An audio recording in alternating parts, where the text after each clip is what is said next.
안녕하세요. 배우 문소리입니다. 반갑습니다. 지금부터 하퍼스 바자 코리아와 함께 문소리의 패션 타임라인 시작해 보도록 하겠습니다.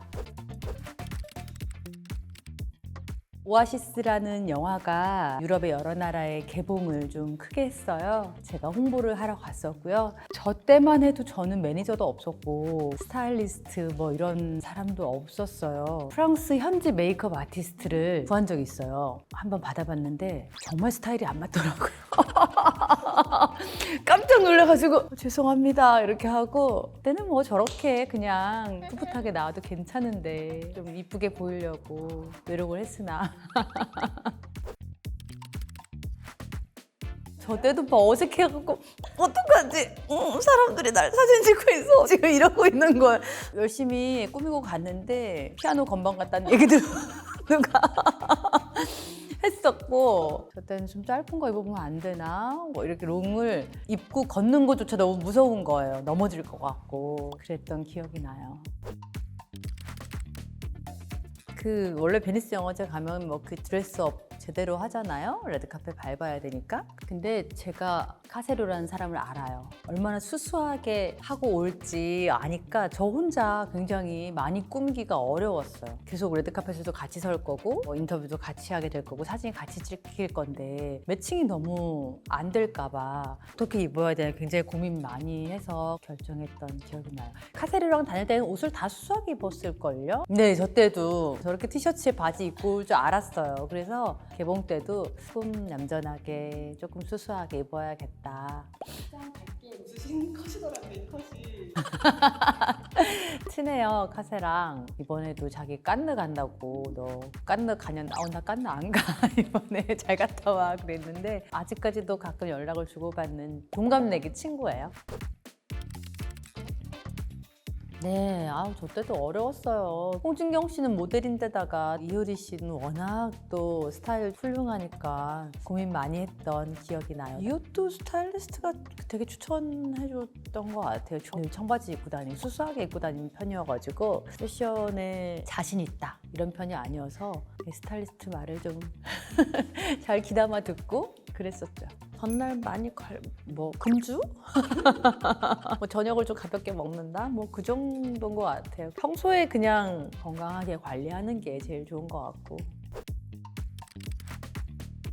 이때 아마 와타나베 켄이랑 사회를 본 날이 아닐까 싶어요. 근데 레드카펫에서만 저 옷을 입었는데 저도 그동안 입었던 드레스 중에 마음에 드는 드레스 3개를 꼽으라면 그 중에 하나가 들어갈 만한 드레스 중에 하나예요. 저랑 잘 맞았던 것 같아요. 그래서 제가 여배우는 오늘도라는 영화를 만들었을 때 그때도 이 드레스를 입은 이 장면을 부산영화제에서 받아가지고 썼었어요.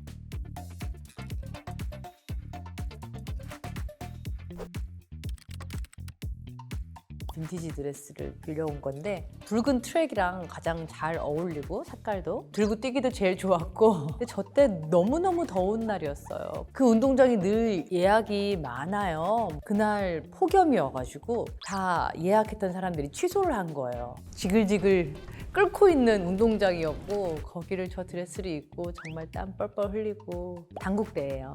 제가 그때 단국대 영화 콘텐츠 전문대학원에 가르치고 있었고 기 때문에 단국대를 섭외하기가 쉬웠고, 피팅하는 장소도 연기 전공 학생들이 수업하는 공간인데 거기서 피팅하고 거울이 있었으니까 그리고 이제 운동장으로 갔죠. 기억나요? 저 때 촬영했던 거. 갑자기 배를 내놔가지고 아마 제가 배가 나온 사진이 거의 없을 텐데 저게 거의 유일한 것 같은데. 몰랐어요, 저런 옷이 나올지. 그리고 아마 처음엔 자켓이 있었을걸요? 갑자기 좀 벗고 찍어보자 그래 자켓을 벗었더니 저렇게 4명의 여배우들을 이렇게 골고루 이렇게 하시느라고 저한테 저런 옷이 왔는데 라이브 제작 발표회 때네요. 네, 스커트가 독특했던 기억이 나요. 저 옆에 좀 구멍이 나 있어요. 아, 제가 시계를 종종 자주 하는 이유가 다른 액세서리를 잘 안 해요. 귀도 안 뚫었고 금방 붉어지고 트러블도 좀 생기고 그래서 스타일리스트가 그럼 시계라도 좀 해서 포인트를 좀 줬으면 좋겠다. 그렇게 얘기해준 것 같아요. 그리고 또 제가 전문직 그런 역할을 많이 했으니까 시계 하나 탁 이게 좀 더 어울리는 것 같다 이런 얘기를 많이 들었었고 몇인지 잘 안 봐요 저걸로 그냥 이렇게 포인트로 좀 심심할까 봐 하나씩 하는 편이죠. 제일 좋아하는 드레스를 꼽으라면 아마 저거일 것 같은데요. 전날 어느 때보다도 기분이 좋았어요. 1987로 남편이 상을 받았는데 저도 뭐 같이 힘을 많이 보탠 영화이기도 하고 전 시상식보다도 굉장히 기분이 좋았던 기억이 나고 저런 룩을 좋아해요. 처음에 스타일리스트 가져왔을 때 너무 놀란 게 저렇게 입는 옷이 아니었어요. 탑이 아니고 원래 머리에 쓰는 건가? 머리에 써서 이렇게 내려오는 거예요. 이걸 어떻게 하라고? 그랬더니 스타일리스트가 이거 이렇게 해서 감아서 이렇게 입으면 탑처럼 되는데 괜찮을 것 같다. 아이디어가 돋보인 그런 룩이었고 제가 이렇게 손 들고 있는 사진이 있어요. 세팅하고 나가려고 하는데 겨드랑이 털을 좀 정리하자고 저한테 얘기를 했는데 제가 몇 가닥 없는데 그걸 뭘 정리해. 손 번쩍 안 들 거야. 그럴 일이 있겠어? 사람들이 안녕하세요 뭐 이러니까 안녕하세요 제가 막 이렇게 해서 저 때 연관 검색으로 문소리 겨털 이렇게 나왔어요. 진짜 몇 가닥 없거든요. 근데 그거를 얼마나 확대를 해봤나 몰라. 사람들이 그걸 찾아낸 사람들은 정말 나한테 관심이 많은 사람들이야. 진짜 확대를 해봤나 봐요. 저게 아마 상의가 아니고 스커트로도 입을걸요? 탑처럼 입고 긴 바지를 입었었고요. 그리고 시상하러 간 거였거든요. 마침 또 이세영 씨가 화이트 드레스를 입어서 둘이 조금 잘 어울렸던 것 같아요.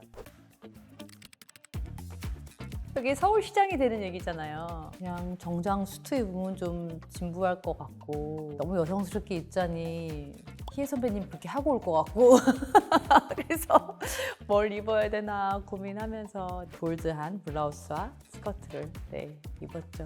저를 많이 힘들게 하면 안 입어요, 잘. 그게 불편한 게 너무 드러나요, 제 얼굴에. 그 시상식 가면 밝게 웃고 즐거워야 되는데 뭐 어떤 옷들은 너무 예쁜데 숨을 못 쉬게 한다거나 꽉 잡아 놔가지고 이러면은 이거 3시간 못 있을 것 같아, 이거는 안 될 것 같아, 뭐 잘 안 입는 편이에요. 그래서 지금까지 본 옷 중에서도 그렇게 불편한 옷은 많이 없었던 것 같은데 고난이도는 뭐 아무래도 드레스 입고 뛰는 게 제일 고난이도였고